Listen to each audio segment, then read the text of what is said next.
Hello friends welcome to my channel. तो ये आपणकर गोटे अपडेट आसी 2,90,000 कोटी बजेट पारित होती आपणकर 8 जिले में नुआ मेडिकल कॉलेज आपणकर हम केवल महिला आपणक 71,588 कोटी।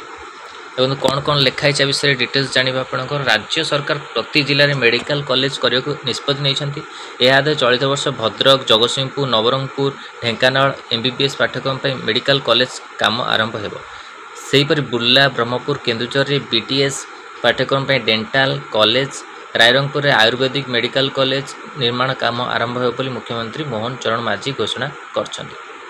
तो भद्रक, जगतसिंहपुर, नवरंगपुर, ढेंकानाल एमबीबीएस कॉलेज ता सहित बुर्ला, ब्रह्मपुर, केन्दुझर रे डेंटाल, रायरंगपुर आयुर्वेद कॉलेज हम। आज विधानसभा 2025-26 आर्थिक वर्ष 2,90,000 कोटी टंकार व्यय मंजूर विधेयक आलोचना उत्तर रखला बेले सब आपन मोहन बाजी कहते।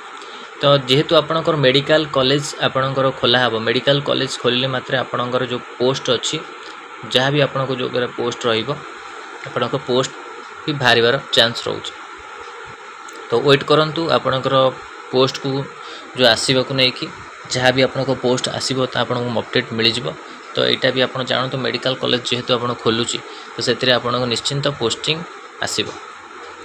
तो यहाँ इम्पोर्टाट अपडेट थी आपणकर मेडिकल कॉलेज को लेकिन सबू जिले में पाखापाखि आपणकर खोलिबार चांस रोचे। तो 8टी जिले में आप नुआ मेडिकल कॉलेज ता सहित जगतसिंहपुर, कटक आपणकर काम पाखापाखि सरी सारे।